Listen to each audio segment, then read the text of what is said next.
আসসালামু আলাইকুম বন্ধুরা, আজকে আমাদের খামার থেকে একটা রাজা হাঁস ধরার কথা ছিল, কিন্তু আমি হাঁসগুলো ছেড়ে দিয়েছি।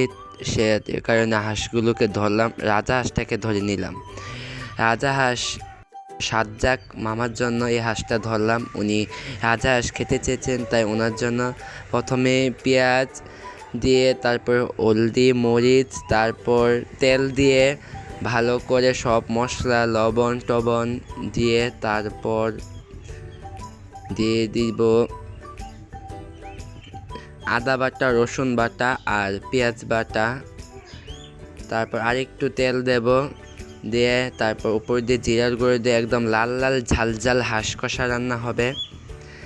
তারপর উপর দিয়ে তেজপাতা এলাচ দিয়ে তারপর কড়াইতে বসিয়ে দিলাম। রান্না হয়ে গেছে। এখন হাঁস কষা রান্না হয়ে গেছে।